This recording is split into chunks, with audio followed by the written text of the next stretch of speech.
ابو سفیان نے کہا تھا نا بچوں کا معاملہ ہے, بچوں میں رہنے دو.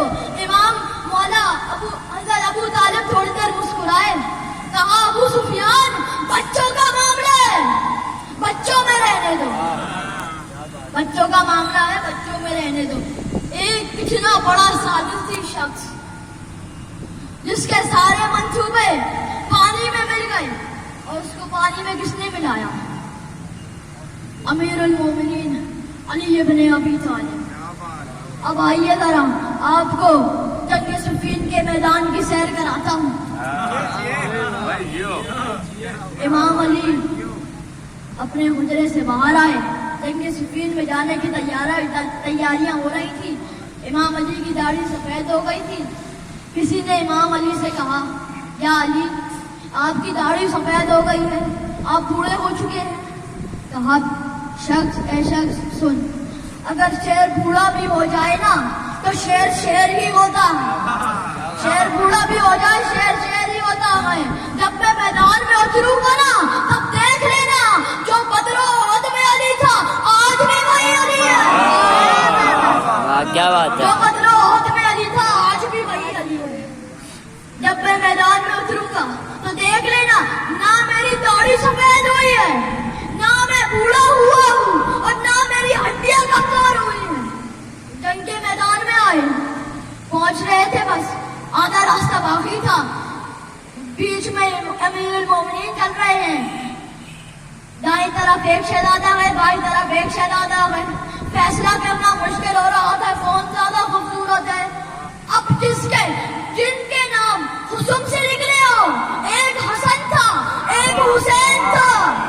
جن کے نام حسن سے نکلے ان کا فیصلہ کرنے کی ضرورت ہی کیا ہے, فیصلہ کرنے کی ضرورت کیا ہے.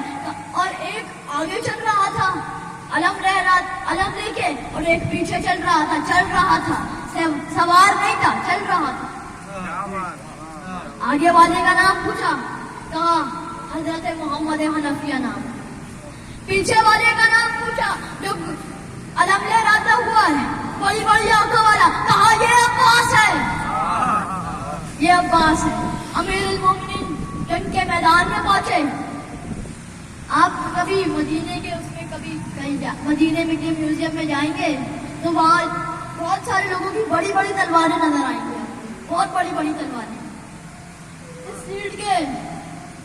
شیلڈ کے نام سے بہت بڑی بڑی تلواریں, لیکن امیر المومنین کی تلوار بہت چھوٹی ہے, تھوڑی چھوٹی ہے.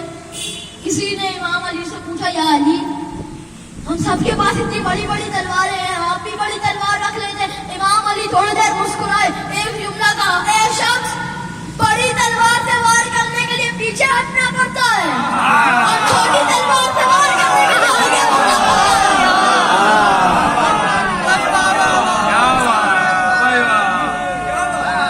کیا بات ہے,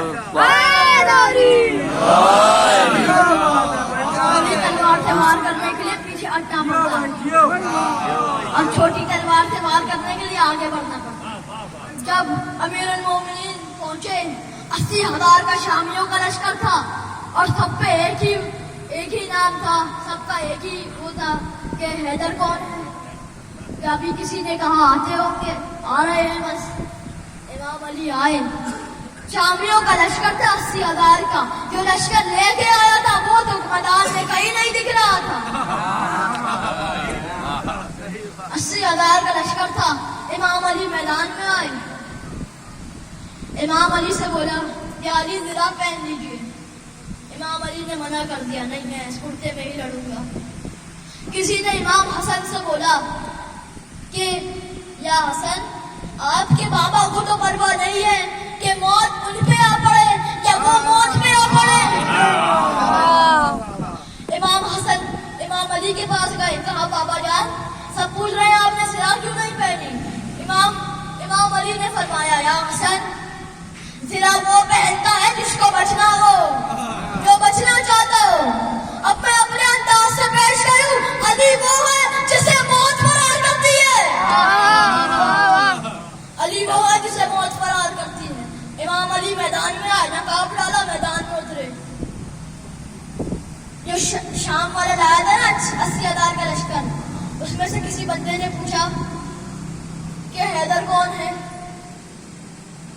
پھر کسی بندے نے کہا یہ جو دو منہ والی تلوار ہاتھ میں لیا ہوا ہے نا وہ علی ہے۔ امام علی نے اپنے زلجنے سے کہا کہ اے زلجنے، اچھا جب میدان میں اتر رہے تھے تو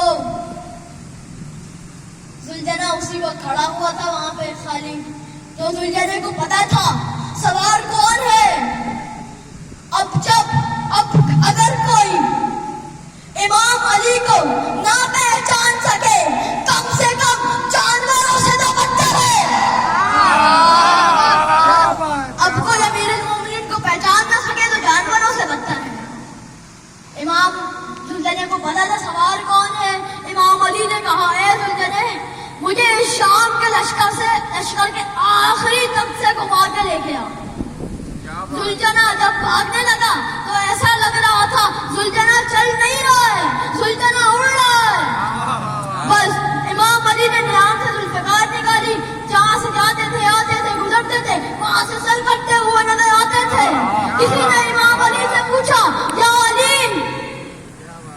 علی آپ کی تلوار رکی ہوئی ہے، یہ سر کیسے نظر آ رہے ہیں، سر کیسے گرتے جا رہے ہیں؟ امام علی نے کہا، اپنے انداز سے پیش کرتا ہوں، امام علی نے کہا کہ جس کی موت ہوتی ہے وہ خود ہی میرے سامنے آ جاتا ہے، میں ذوالفقار کا صدقہ اتار دیتا ہوں۔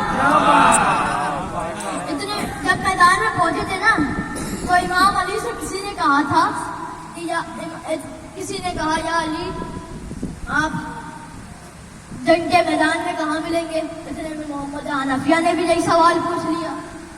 امام علی نے کہا بیٹا جہاں چھوڑ کے جاؤ گے وہی ملوں گا، نہ میں دشمن کے پیچھے جاتا ہوں نہ دشمن سے پیچھے جاتا ہوں، میں بندہ کھڑا ہوتا ہوں جیسے ڈل جاتا ہوں، میں بس جہاں کھڑا ہوتا ہوں وہیں پہ گھر جاتا ہوں۔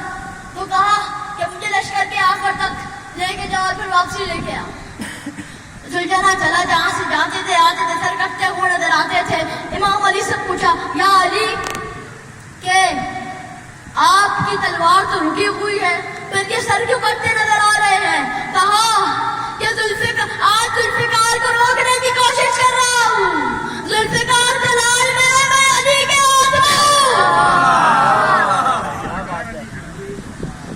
بس عزیزارو، ڈرتے نہیں ہے موت سے، ڈرتی ہے ہم سے موت، ڈرتے نہیں ہے موت سے، ڈرتی ہے ہم سے موت، کربلا سے ہم کفن لے کے آتے۔ بس عزیزو، جب اہل حرم کو زندان سے رہائی ملی نا، جب زندان سے رہائی ملی، میں آپ کے سامنے مصائب پڑھ رہا ہوں لیکن اس وقت کسی کو مصائب پڑھنے کی ضرورت نہیں پڑتی تھی۔ کوئی بی آواز لگاتی تھی ماں حسینہ، ساری بیویاں رونے لگ جاتی تھی۔ دوسری بیوی آواز لگاتی تھی ماں پاسا، ساری بیویاں رونے لگ جاتی تھی۔ جب چپ ہوتی تیسری بیوی آواز لگاتی ماں قاسمہ، پھر ساری بیویاں رونے لگ جاتی۔ پھر کوئی بیوی آواز لگاتی ماں علی اکبر، پھر ساری بیویاں رونے لگ جاتی۔ بس جب امام سجاد نے سب کو اکٹھا کیا، کہا پھوپھی اماں سب سے بول دیں ہم کل واپس مدینے چلے جائیں گے۔ ساری بیویوں نے سامان باندھا۔ اگلے دن سجاد نے پھوپھی اماں سے پوچھا پھوپھی اماں ساری بیویاں تیار ہیں؟ بی بی زینب نے بتاؤ کیا کہا؟ کہا سجاد ساری بیویاں تیار ہیں لیکن آپ کی ماں رباب نظر نہیں آتی۔ امام سجاد نے کہا پھوپھی اماں سب سے کہیں اپنا سامان لے لے، ہم راستے میں ماں کو لے لیں گے۔ قافلہ آگے بڑھا۔ بی بی زینب نے اتنے میں پوچھا سجاد یہ راستہ تو زندان کی طرف جاتا ہے۔ امام سجاد نے کہا پھوپھی اماں میری ماں اسی زندان میں ایک چھوٹی سی قبر سے ودا لینے گئی ہے۔ راوی کہتا ہے دیکھا کہ جیسے کوئی ماں بچے سے لپٹ کے روتی ہے، ویسے ہی ام عباب سکینہ کی کمر سے لپٹی ہوئی تھی اور کہہ رہی تھی، اے سکینہ، تمہیں سب سے زیادہ شوق